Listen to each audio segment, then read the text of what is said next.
Well, hello, welcome back. I'm Rhonda. I'm so glad you are here with me today. I always appreciate so much that you take the time to hang out with me when you have lots of other options of things to do.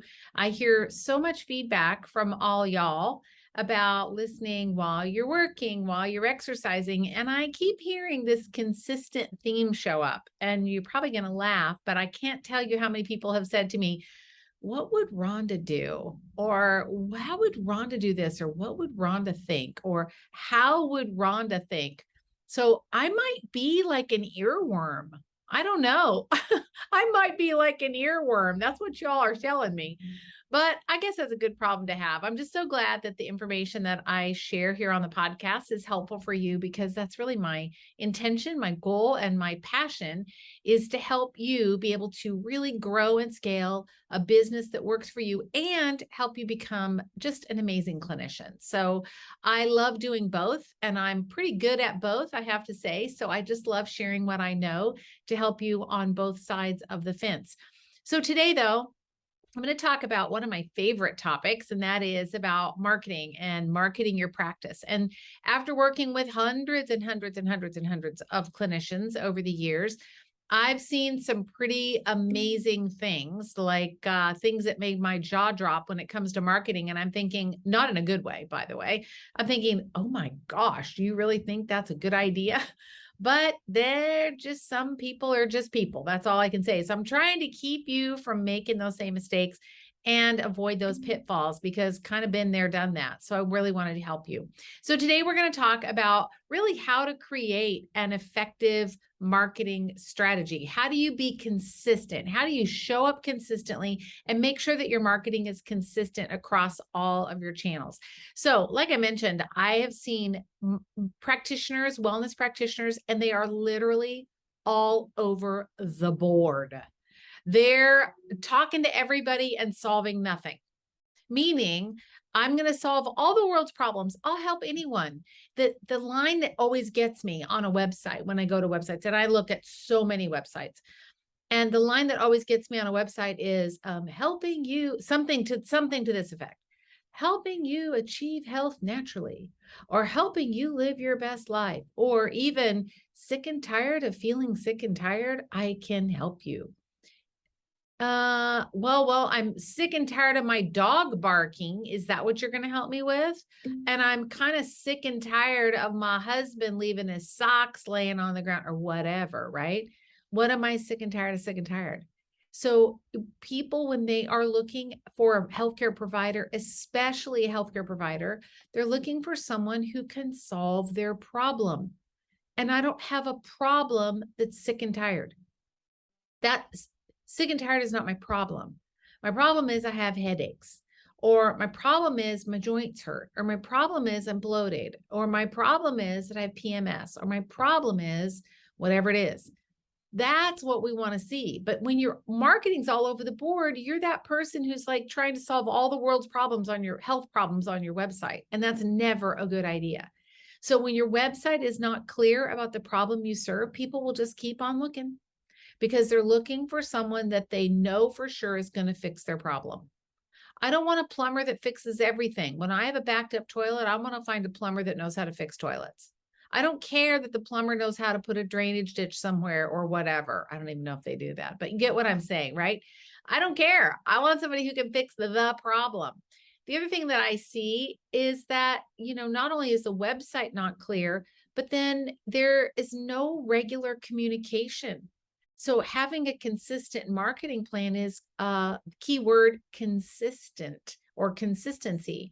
And that is just being super consistent with the people that you serve. So if you are not sending weekly emails, you should be. It's one of the most overlooked strategies there is. I tell you, it can bring reactivation up by almost 50%.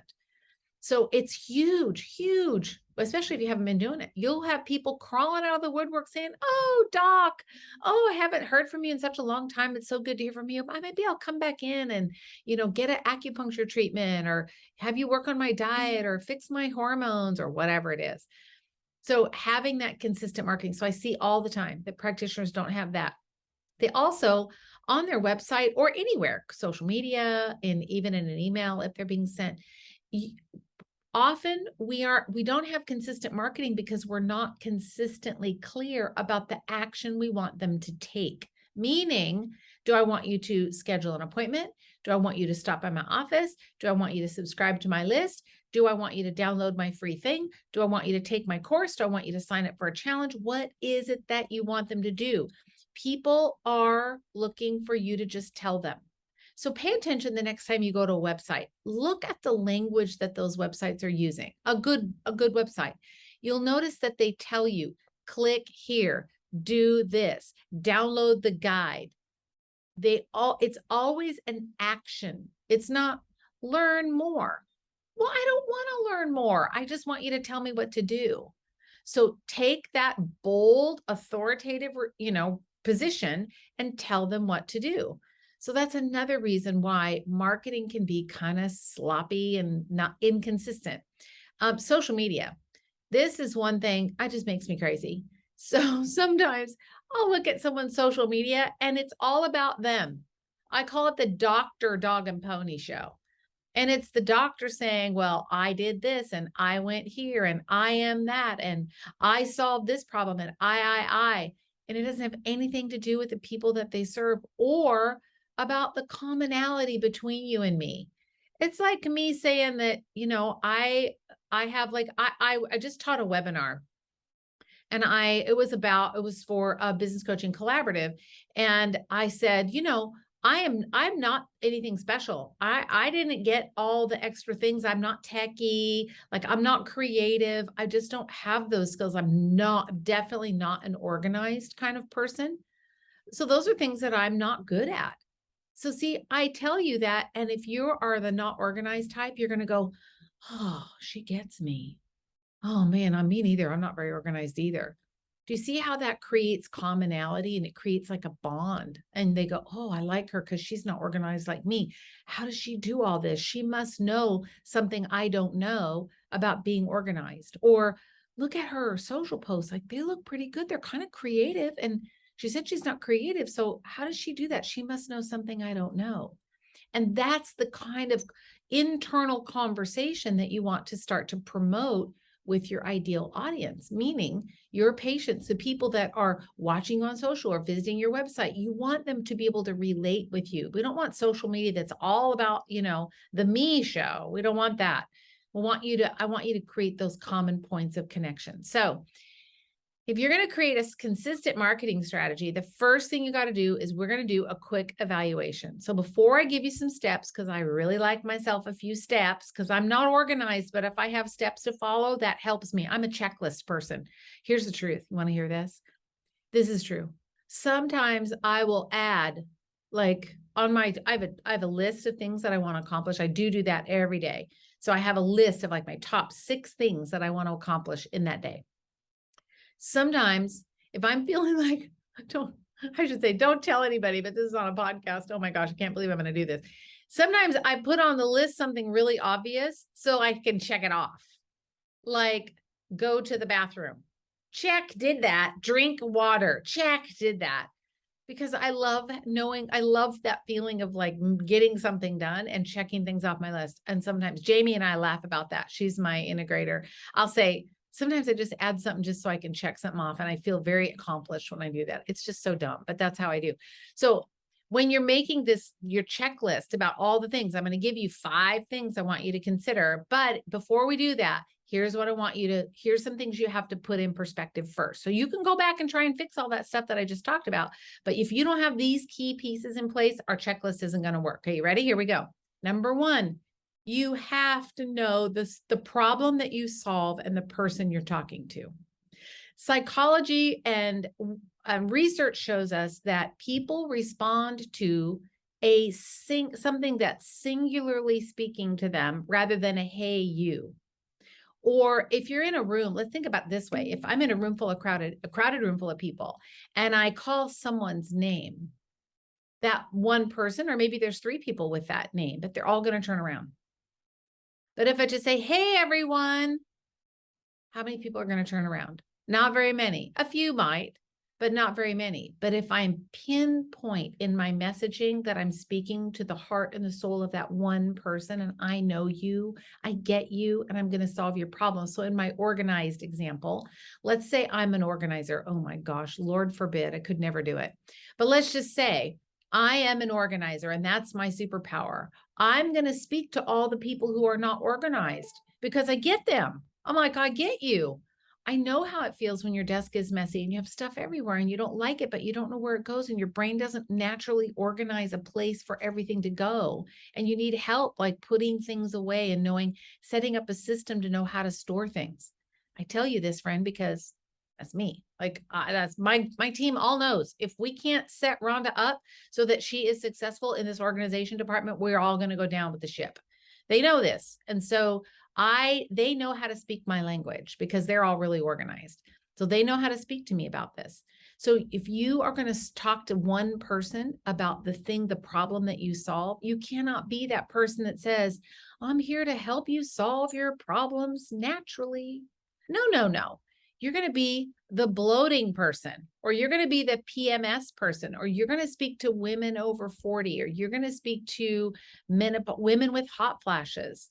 That doesn't mean that you can't help everyone, but you have to know what problem are you solving? What is the one problem that you want to solve? In other words, what's your niche? What is what is the thing that you want to be known for? If you want someone to talk about you behind your back and they're talking about what you do, what do you want them to say? Oh, yeah, well, I don't know what he really does. He just sort of does everything. That is a no-go. What you want someone to say is, oh my gosh, that guy over there, Franklin, he is an expert at feet and ankles. That's what he does. He's a chiropractor, feet and ankles. He does anything with joints. Well, if you have a joint problem, that's a guy to go to. Now, all of a sudden, we've put what Dr. Franklin does, and we put it in a little box. And that little box is he does joints. So now people with joint problems just naturally go to him. Doesn't mean that he can't fix a back or he can't fix the elbow or whatever, neck.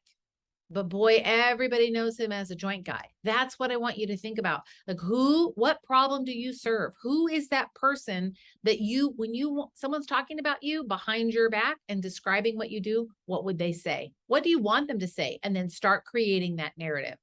So you want to talk to their fear and their pain point. What is it that person, the joint person in my example, what is the issues that joint person is dealing with? Well, they're stiff.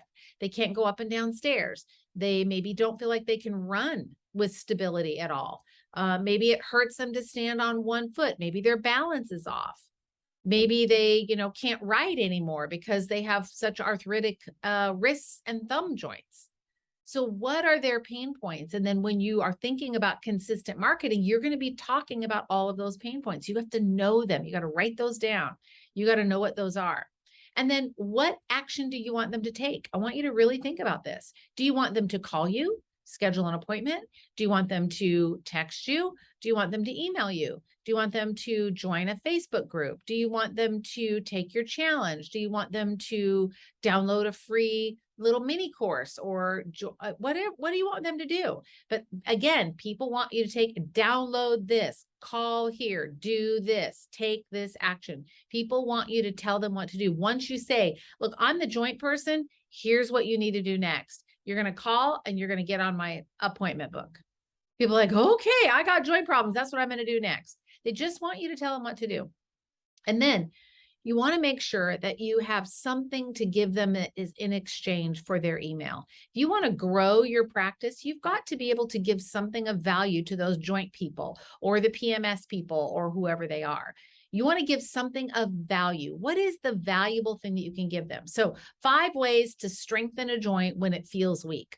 Or these 3 exercises will help restore balance for when you feel like your gait is unstable. Or if it has to do with wellness, you might say avoid these top 5 foods to avoid if you feel bloated.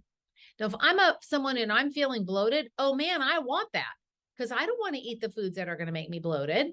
So you write that up and it can just be a couple pages, but it says, this is the top 5 foods that will keep you from being bloated. Whatever you think is going to solve a problem or is going to help your ideal patient, that joint person, that PMS person, the bloated person, what's going to help them get a result faster. So you're solving a problem or you're helping them achieve a result faster. You can create, this is called a lead magnet, and you can create this lead magnet using something like Canva. It's very easy to do. And you can create this inside Canva. And then it's so simple to be able to offer that on your website, on your social media, etc. So now, I know this is kind of long. I get a little windy about this, as in speaky, because I love this topic. So first of all, before you can implement these steps, you've got to know these things. So let's talk about the 5 steps. So number 1, recap. There's a little overlap here. Number 1, you have to know that person that you want to serve. I get it. If you're saying, yeah, but I want to help people with headaches, and I want to help people with joint pain, and I want to help people with bloating, and I want to help women over 40 get ready for menopause. Okay, fine. Well, then what is your single call to action on your website? Who are you talking to? Are you talking to a room full of people? Oh, hey, in the room. Hey, everyone, listen up. If you have PMS, or if you're bloated, or if you have joint pain, look here. People are going to turn around, look at you and go, what crazy crackpot over there? What's he talking about? But if you said, hey, Jen, I know that you're bloated and you feel miserable. And when you wake up at night, that your belly doesn't feel good. And sometimes it even gets so tender that you can't lay on it. And when you wake up in the morning, it's flat, but by the end of the day, it sticks out and you feel 3 or 4 months pregnant. I get it. I'm here to help you. Now, all of a sudden, all the people that have bloating go, oh, wow, you do get me. You get me 100%. I'm all down. What do you want me to do? And that's where you have to convey that on your website. That's step 2. So step 1, know who you're serving. Be brutal with yourself. I mean, really, really rigorous discipline here. Choose one person, because you have to speak to one person in the room, not, hey, everyone. Step 2, make sure that the header portion of your website conveys the problem that you solve. Again, it's not, I want helping you heal your body naturally. Give me a break. No, we don't want that. What problem do you solve? So someone goes to your website and they instantly know, I'm the joint guy. I'm the joint guy. That's what I do. So they automatically know that. Step 2, check out your website. Make sure that above the fold, so it's that first part that they look at. It's called the head, it's your hero image up top. The copy up there. What does it say? Number 3, what's your call to action? What do you want them to do? Okay, here's who I serve. Step 1. Step 2, my website says the problem that I solve. Step 3, what action do you want them to take? That's it. What is their next step? That's what you want to do. Download this, call, schedule, book, whatever it is. You decide for your practice, doesn't matter. Then step 4, you're going to take that call to action and you're going to put it everywhere. In other words, you're going to say, I am the joint guy, and here's how you can work with me. Here's how you can work with me. Call, schedule, whatever. You're going to put it, make sure that it's on your social media page. This is how you get a hold of me. If you have a joint problem, I can help. If your joints are achy and stiff when you wake up in the morning, I know how to fix that. Oh my gosh, you would have a waitlist practice, because so many people struggle with that. So make sure that it's all over. And then lastly, number 5, be findable. So it's kind of goes along with number 4, but just make sure that you're talking about who you serve, not I can help you, I'm your guy, I this. But instead, when you're talking about it and you're building those relationships, remember I said it's important to be relatable. This is what I'm talking about. You want to say, I get it. I know it doesn't feel very good when you wake up in the morning and your joints are stiff and you have to 30 minutes go by before you really feel like everything's moving. Well, there's a reason for that. And it has to do with calcium and phosphorus. And there's an imbalance there, and we need to get the fluid, we need to get the calcium out of the joint and start to get some phosphorus back in the bloodstream so we can hang on to the calcium where it needs to be and it's not precipitating out in the joint. So those are the things that you want to start creating, that common factor, so that when you talk about what you do and you're giving them information, you're being findable, you're articulating what you do, so that then they go, oh, yeah, that's right. That's the guy I want to go to. So you want to make sure you Google business profile, formerly Google My Business, but make sure that that's up and running. Make sure your social media has all of the most update information. Make sure your website has good keywords on it about what you do, like joints and joint pain and morning stiffness and, wrist pain and arthritis in your wrists and, stiff, painful wrists, or whatever you want to say, knee pain. You want to pick the thing that you're good at, and then you want that to kind of resonate everywhere you do, so that there's no inconsistent messaging. That's how you create consistency, is instead of saying, oh, well, over here, I'm going to talk about this thing, and over here, I'm going to talk about this thing, and then over here, I'm going to talk about, no, no, no, no, no, no. Get clear about who you serve. Get clear about the problem you solve. Make sure your website is updated. Make sure you have a good call to action, and then be relatable and findable. Make sure that they know where to find you and that they connect with you, because you're speaking to just that one person. You're not saying, hey, hey, to the whole room. So there you go, friend. That's I said, I'm only going to make this a 20-minute podcast. I'm probably well over that. I'm not watching the time.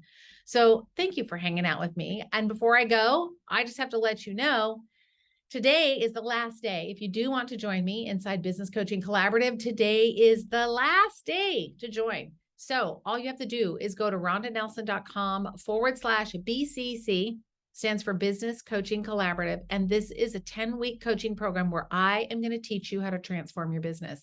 This is not another, business coach that I'm not going to get any results. I promise you, if you do what I say, you will get results, and you'll get them fast. I know how to do this. I've been doing this for over 20 years, and I've learned the very hard way about how to structure a really efficient, well-running business and wellness practice. So my people, like you, we're just talking about like bloating or PMS.